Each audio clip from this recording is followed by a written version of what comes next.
Bugun juda muhim mavzuni ochiq va tushunarli qilib tushuntirib beraman. Uy-joyni tortib olish, buzish, kompensatsiya, qarzdorlik sababli undirish va yangi tartiblar atrofida odamlar orasida tarqalayotgan vahima. Bu video har bir xonadon egasiga, ipoteka olayotganlarga, yer uchastkasida uy qurganlarga, meros uyda yashayotganlarga va hujjati to'liq bo'lmagan fuqarolarga bevosita tegishli. Chunki bitta noto'g'ri tushunilgan qo'ydi. Bitta o'z vaqtida tekshirilmagan hujjat yoki bitta qarzdorlik ertaga katta muammoga aylanishi mumkin. Men sizga qo'rqitish uchun emas, himoyalanishni o'rgatish uchun gapiryapman. Videoni oxirigacha ko'ring. Chunki eng muhim joyi amaliy qadamlar. Qaysi hujjatlarni tekshirish kerak, qayerga borish kerak, arizani qanday yozish kerak, qachon sudga murojaat qilish kerak. Hozir kanalga obuna bo'ling, videoga like bosing. Chunki bunday ma'lumotni odamlar vaqtida bilsa, ko'p oilalar o'z uyini, pulini va asabini saqlab qoladi. Avval ko'pchilik shunday o'ylardi. Uy mening nomimda bo'lsa, hech kim tegolmaydi. Yoki men shu yerda 20 yildan beri yashayman. Demak bu uy meniki. Afsuski amaliyotda masala bundan ancha murakkab. Uy joyga egalik huquqi faqat yashab kelish bilan emas, hujjatlar bilan, kadastr bilan, davlat ro'yxatidan o'tganlik bilan va mulkka nisbatan taqiq yoki majburiyatlar yo'qligi bilan himoyalanadi. Hozirgi tartiblarning asosiy mazmuni shundan iboratki, davlat yoki boshqa vakolatli organlar odamning uyini shunchaki xohladik, oldik deb olib qo'ya olmaydi. Buning uchun qonuniy asos bo'lishi kerak. Masalan, hudud davlat va jamoat ehtiyojlari uchun olinishi, uy noqonuniy qurilgan bo'lishi, ipoteka yoki kredit bo'yicha katta qarzdorlik yuzaga kelishi, sud qarori bilan undirish qo'llanilishi, meros yoki mulk talashuvi bo'yicha nizolar bo'lishi mumkin. Lekin har bir holatda tartib bor. Ogohlantirish, baholash, kompensatsiya, kelishuv, sudga shikoyat qilish huquqi. Odamlar orasida yangi qonun chiqibdi. Endi hammaning uyini tortib olishar ekan degan gaplar tarqaladi. Men bunday gaplarga ehtiyot bo'lishni maslahat beraman. Qo'nda odatda hammaning uyi olinadi degan narsa bo'lmaydi. Lekin ayrim tartiblar kuchayadi. Hujjatsiz qurilishga nisbatan talab kuchayadi. Qarzdorlik bo'yicha ijro ishlari tezlashadi. Yer va kadastr ma'lumotlari yagona tizim orqali tekshiriladi. Sud qarorlarining ijrosi nazorat qilinadi. Ya'ni xavf hamma uchun emas, lekin hujjati chala, qarzi bor, uyi nizoli noqonuniy qo'shimcha qurilma qilgan yoki yeridan maqsadsiz foydalangan fuqarolar uchun haqiqiy xavf bor. Asosiy qism bu. Nimalarni bilish kerak? Kim xavotir olishi kerak? Kim xavotir olmasligi kerak? Eng avvalo, uy-joy masalasida 3 ta asosiy savolga javob bo'lishi kerak. Birinchisi, uy kimning nomida? Ikkinchisi, uy va yer kadastridan to'liq o'tganmi? Uchinchisi, uyga nisbatan garov, taqiq, sud nizosi yoki ijro hujjati bormi? Mana shu 3 savolga aniq javob bo'lmasa, xavotir uchun asos bor. Kim xavotir olishi kerak? Birinchi guruh uy qurgan, lekin kadastr hujjatini oxirigacha rasmiylashtirmagan odamlar. Masalan, fuqaro 2012 yilda mahalladan yer olib, uy qurdi. Qo'lida eski qaror bor, lekin kadastr pasporti yo'q. Mulk huquqi davlat ro'yxatidan o'tmagan. U 10 yil yashadi. Soliq ham to'ladi. Lekin bir kuni hudud rekonstruksiya yoki boshqa loyiha doirasiga tushsa, kompensatsiya masalasida muammo chiqadi. Nega? Chunki davlat ro'yxatida mulk to'liq aks etmagan bo'lsa, baholashda yoki huquqni isbotlashda qiynaladi. Men ko'p holatda odamlar mening uyim bor-ku deydi, lekin tizimda faqat yer bor, uy yo'q yoki yer boshqa maqsadda yoki egasi vafot etgan odam nomida qolgan bo'ladi. Ikkinchi guruh, ipoteka yoki kredit evaziga uy olganlar. Agar uy bank garovida bo'lsa, siz o'sha uyda yashayapsiz, ta'mir qildingiz, bolalaringiz o'sha yerda ulg'ayyapti, lekin kredit bo'yicha majburiyatni bajarmasangiz, bank sud orqali undirishni boshlashi mumkin. Masalan, Darında 2 milyon so'mlik uy ipoteka orqali olingan, oyiga 2 milyon so'm to'lov belgilangan. Fuqaro 8 oy to'lamadi. Qarz, foiz va penya bilan 45 millionga yetdi. Bank avval ogohlantiradi. Keyin talabnoma yuboradi, keyin sudga beradi. Sud qaroridan so'ng ijro organi uyga taqiq qo'yishi, baholashi va savdoga chiqarishi mumkin. Bu uy tortib olindi deb ko'rinadi. Lekin huquqiy jihatdan bu garov majburiyati bajarilmagani oqibati bo'ladi. Uchinchi guruh katta qarzdorligi borlar. Bu aliment, soliq, kredit, kommunal, jarima yoki boshqa sud qarori bilan tasdiqlangan qarz bo'lishi mumkin. Odatda yagona turar joy masalasida cheklovlar va himoya mavjud bo'lishi mumkin, lekin bu har doim ham odamni to'liq qutqarmaydi.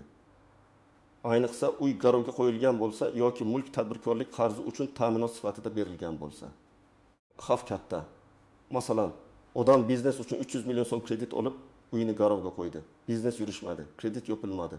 Keyin bu mening yagona uyim degan doim ham yordam bermasligi mumkin.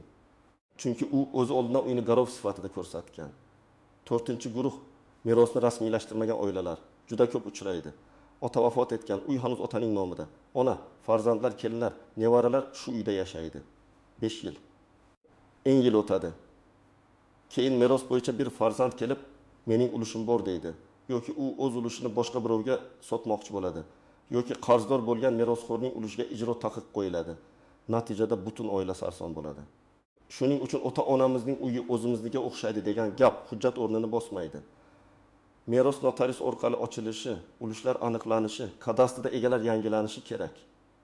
5-guruh uyga qo'shimcha qurilma qilganlar. Masalan, 4 sotix yerga kadastr bo'yicha 120 kvadrat metr uy rasmiylashtirilgan. Keyin fuqaro hovliga yana 2 qavatli bino, do'koncha yoki qo'shimcha xonalar qurdi. Hujjatga kiritmadi. Ertaga tekshiruv yoki oldi sotdi paytida muammo chiqadi. Agar qo'shimcha qurilma sanitariya, yong'in, arxitektura yoki qo'shni huquqlarini buzsa, uni buzish talabi qo'yilishi mumkin. Buni ham odamlar uyimni tortib olishdi deb qabul qiladi. Aslida muammo noqonuniy qurilma bilan bog'liq bo'ladi. Kim xavotir olmasligi kerak, agar uyingiz o'z nomingizda bo'lsa, kadastr hujjatlari to'liq bo'lsa, uy davlat ro'yxatidan o'tgan bo'lsa, yer maqsadi uy joy qurilishi uchun bo'lsa, garov yoki taqiq bo'lmasa, qarzdorlik bo'yicha sud qarori bo'lmasa, hudud buzilish rejasiga tushmagan bo'lsa, vahimaga o'rin yo'q.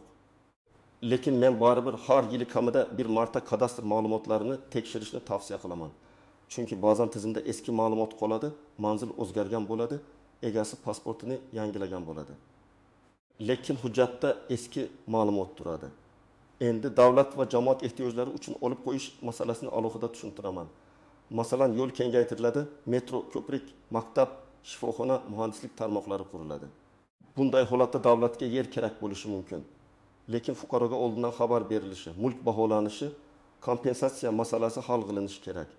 Kompensatsiya faqat devor va tom narxi emas. Unda yer, uy, yordamchi inshootlar, daraxtlar ko'chish xarajatlari ayrim hollarda biznes yo'qotishlari ham ko'rib chiqilishi mumkin. Eng muhim qoida kompensatsiya adolatli bo'lishi kerak va fuqaro uning miqdoriga rozi bo'lmasa, bahslashish huquqiga ega. Masalan, bir oilaning 6 sotix hovlisi bor. Kadastrda 1 kvadrat metr uy ko'rsatilgan. Baholovchi 600 million so'm dedi. Lekin atrofdagi bozor narxi 900 million so'm. Oila darhol rozi bo'lib imzo qo'ysa, keyin kam berishdi deb qaytarish qiyinlashadi. Bunday holatda mustaqil baholovchi chaqirish, bozor narxlarini yig'ish, o'xshash uylar e'lonlarini saqlash, qo'shimcha qurilmalar va ta'mir xarajatlarini isbotlash kerak. Men har doim aytaman, kompensatsiya hujjatga qarab hisoblanadi. Hujjatda yo'q qurilmani isbotlash qiyin. Birinchi nozik jihat, og'zakivada hech narsani kafolatlamaydi. Mahalla raisi, quruvchi, hokimlik vakili yoki bank xodimi, xavotir olmang, hammasi yaxshi bo'ladi desa ham, siz yozma hujjat so'rashingiz kerak. Uy buzilishi, kompensatsiya, ko'chirish, kredit restrukturizatsiyasi, qarzni kechiktirish masalalarida faqat yozma, javob, kelishuv, qaror, shartnoma va sud hujjati muhim. Ikkinchi nozik jihat, imzo qo'yishdan oldin o'qing. Odamlar ko'pincha shoshilinch vaziyatda mana bu yerga imzo qo'ying, keyin pul olasiz degan gapga ishonib yuboradi. Lekin hujjatda kompensatsiya miqdoriga roziman, kelgusida da'voim yo'q degan mazmun bo'lishi mumkin. Keyin siz mustaqil baholash qilsangiz ham sudda savol tug'iladi. Nega oldin rozi bo'ldingiz? Shuning uchun imzo qo'yishdan oldin hujjatni suratga oling, yuristga ko'rsating, tushunmagan joyingizni yozma so'rang. Uchinchi nozik jihat, uyning hujjati bor, lekin yer maqsadi boshqa bo'lishi mumkin. Masalan, odam bog'dorchilik yerda doimiy yashash uyi qurib olgan yoki tadbirkorlik obyekti sifatida ajratilgan yerda oila yashayapti. Bu kelajakda kadastr, oldi sotdi, kompensatsiya va buzilish masalasida murakkablik tug'diradi. Yerning toifasi va foydalanish maqsadi mulk huquqidan kam ahamiyatli emas. 4-nozik jihat, qo'shni bilan chegara nizosi. 20 sm devor ham katta muammo sabab bo'ladi. Masalan, sizning devoringiz qo'shnining yeriga 40 sm kirib ketgan bo'lsa, qo'shni sudga bersa, devorni ko'chirish yoki qurilmani buzish talabi qo'yilishi mumkin. Bu ham uyga tegishli degan holatga aylanadi. Kadastr chizmasi va real devorlar mos kelishi kerak. 5-nozik jihat, oilaviy rozilik. uy er yoki xotin nomida bo'lishi mumkin, lekin nikoh davrida olingan bo'lsa, ikkinchi tomonning huquqi bo'ladi. Uy sotilayotganda, garovga qo'yilayotganda ayrim hollarda turmush o'rtog'ining roziligi talab qilinadi. Agar rozilik soxta bo'lsa yoki berilmagan bo'lsa, keyinchalik shartnoma nizolashilishi mumkin.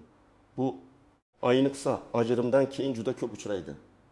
6-chi nozik jihat, voyaga yetmagan bolalar ro'yxatda turgan uy. Ro'yxatda turish mulk huquqi degani emas.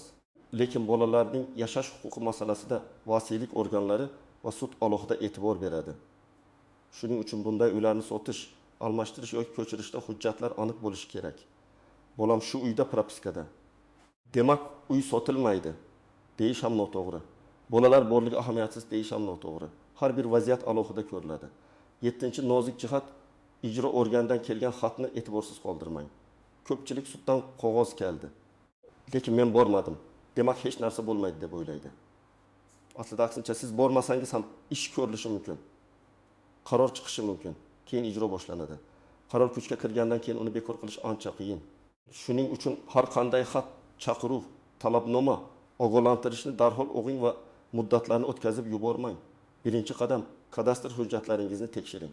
Sizda kadastr pasporti, davlat ro'yxatidan o'tganlik haqidagi ma'lumot, uy va yer maydoni, chizma, manzil egasi to'g'ri ko'rsatilgan bo'lishi kerak. Agar uy eski hujjat bilan qolgan bo'lsa, kadastr agentligi yoki davlat xizmatlari markaziga murojaat qiling. Elektron xizmatlar orqali ham ma'lumotnoma olish mumkin. Maqsad bitta, tizimda sizning mulkingiz to'g'ri aks etgan bo'lsin. Ikkinchi qadam, uyga taqiq, garov yoki sud nizosi bor yo'qligini tekshiring. Buni notarius, bank, kadastr va tegishli elektron tizimlar orqali aniqlash mumkin. Agar oldi sotdi qilmoqchi bo'lsangiz, hech qachon faqat sotuvchining gapiga ishonmang. Taqiq yo'q, hammasi toza degan gap emas, rasmiy ma'lumot kerak. Ayniqsa arzon narxda sotilayotgan uylarni 2 karra tekshiring. 3-chi qadam, qarzlaringizni tartibga soling. Agar ipoteka yoki kredit bo'yicha 2-3 oy kechikish bo'lsa, bankdan qochmang. Bankka yozma ariza bering. To'lov jadvalini qayta ko'rib chiqish, muddatni uzaytirish, imtiyozli davr berish yoki qarzni restrukturizatsiya qilishni so'rang. Arizada nega to'lay olmayotganingizni ko'rsating. Ishsizlik, kasallik, daromad kamayishi oilaviy holat. Ilova sifatida ma'lumotnomalar qo'shing. Og'zaki gapdan foyda kam. Yozma ariza keyin sizning mas'uliyatli harakat qilganingizni isbotlaydi. 4-chi qadam, meros masalasini cho'zmang. Agar uy vafot etgan qarindosh nomida qolgan bo'lsa, notariusga boring. Meros ishi ochilganmi? Kimlar merosxo'r? Muddat o'tganmi? Sud orqali tiklash kerakmi? Bularni aniqlang. Oilada keyin qilamiz degan gap eng xavfli gap. Chunki vaqt o'tgan sari hujjat topish qiyinlashadi. Merosxo'rlar ko'payadi. Kimdir vafot etadi, kimdir chet elga ketadi. Keyin bitta uyni rasmiylashtirish yillarga cho'ziladi. 5-chi qadam, noqonuniy qo'shimcha qurilmalarni tekshiring. Agar uyingizga keyin qurilgan xona, oshxona, ayvon, do'kon, ombor 2-qavat bo'lsa, uni rasmiylashtirish imkoniyatini so'rang. Arxitektura, kadastr, qurilish normalari bo'yicha maslahat oling. Agar qurilma xavfsizlikka zid bo'lsa, uni rasmiylashtirish qiyin bo'lishi mumkin. Lekin bilmasdan yurishdan ko'ra oldindan aniqlagan yaxshi. 6-qadam, agar uyingiz buzilish yoki olib qo'yish hududiga tushgan bo'lsa, shoshilmang. Birinchi navbatda rasmiy qarorni so'rang. Ikkinchi navbatda baholash hujjatini oling. 3-navbatda o'zingiz mustaqil baholovchi yo'llang. 4-navbatda uy ichidagi ta'mir, mebelga moslangan qurilmalar, isitish tizimi, darvoza, devor, daraxtlar, qo'shimcha inshootlarning foto va videolarini saqlang. 5-navbatda barcha muzokaralarni yozma shaklda olib boring. Agar taklif qilingan kompensatsiya bozor narxidan past bo'lsa, yozma e'tiroz bering. E'tiroz arizasida quyidagilar bo'lishi kerak. Kimga murojaat qilayotganingiz, o'zingizning ism, familiyangiz, manzilingiz, mulk kadastr raqami, taklif qilingan kompensatsiya miqdori, nima sababdan rozi emasligingiz, mustaqil baholash tayinlash yoki qayta baholashni so'rashingiz, ilovalar ro'yxati. Ilovalarga kadastr hujjati, pasport nusxasi, baholash xulosasi, fotosuratlar, bozor narxlarini ko'rsatuvchi e'lonlar, ta'mir xarajatlari bo'yicha chek yoki shartnomalar kiritilishi mumkin. 7-qadam, sud muddatlarini o'tkazib yubormang. Agar sizga qaror, talabnoma yoki sud hujjati kelsa, darhol nusxasini olib, yuristga murojaat qiling. Men bilmaganman degan vaj har doim ham qabul qilinmaydi. Sudga e'tiroz, apellyatsiya yoki da'vo arizasining muddatida berish juda muhim. Agar pulingiz bo'lmasa, bepul yuridik maslahat xizmatlari, advokatlar palatasi, huquqiy klinikalar yoki davlat organlarining qabul kunlaridan foydalaning. 8-qadam. Hech kimga bo'sh qog'ozga imzo qo'ymang, hujjatni tushunmasdan tasdiqlamang. Ayniqsa kompensatsiya, garov, qarz, oldi sotdi, ishonchnoma masalalarida ishonchnoma berayotganda ham ehtiyot bo'ling. Kimga, qaysi muddatga, qaysi harakatlarni bajarish uchun berayotganingizni aniq yozdiring. Umumiy ishonchnoma ba'zan uyni sotib yuborishgacha olib borishi mumkin. 9-qadam, oilaviy kelishuvni hujjatlashtiring. Aka-uka, opa-singil, ota-ona, farzandlar o'rtada uy seniki, biz da'vo qilmaymiz degan og'zaki kelishuv yetarli emas. Notarial tartibda voz kechish, ulushni rasmiylashtirish, hadya yoki oldi sotdi shartnomasini qonuniy qilish kerak. Oilaviy ishonch yaxshi, lekin hujjat bo'lmasa, keyingi avlodda nizo chiqadi. 10-qadam, rasmiy manbalardan tekshiring. Har qanday shok qonun haqida eshitsangiz, darhol vahimaga tushmang. Lexus Adliya vazirligi, kadastr agentligi, sud va ijro organlarining rasmiy ma'lumotlarini tekshiring. Telegramdagi noma'lum kanallar, kesib olingan videolar va bir tanishim aytdi degan gaplar bilan uy-joy masalasida qaror qabul qilmang. Demak, eng asosiy gap shuki, qonuniy. Hujjati to'liq, qarsiz va nizosiz uy egasi vahimaga tushmasligi kerak. Lekin hujjati chala, uy garovda, qarzi bor, meros rasmiylashmagan, qo'shimcha qurilmasi noqonuniy yoki hududi davlat ehtiyojiga tushgan odam albatta hozirdan harakat qilishi kerak. Uy-joy masalasida vaqt eng qimmat narsa. Bugun tekshirilgan hujjat ertaga sud ijro. Buzilish yoki kompensatsiya paytida sizni himoya qiladi.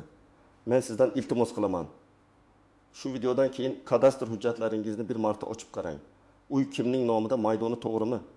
Garov yoki taqiq yo'qmi? Meros masalasi yopilganmi? Shularni tekshiring. Agar tushunarsiz joy bo'lsa, mutaxassisga murojaat qiling. Eng yomoni muammoni bilib turib, keyin qilaman deb yurish. Izohlarda yozing, sizning hududingizda uy buzilishi.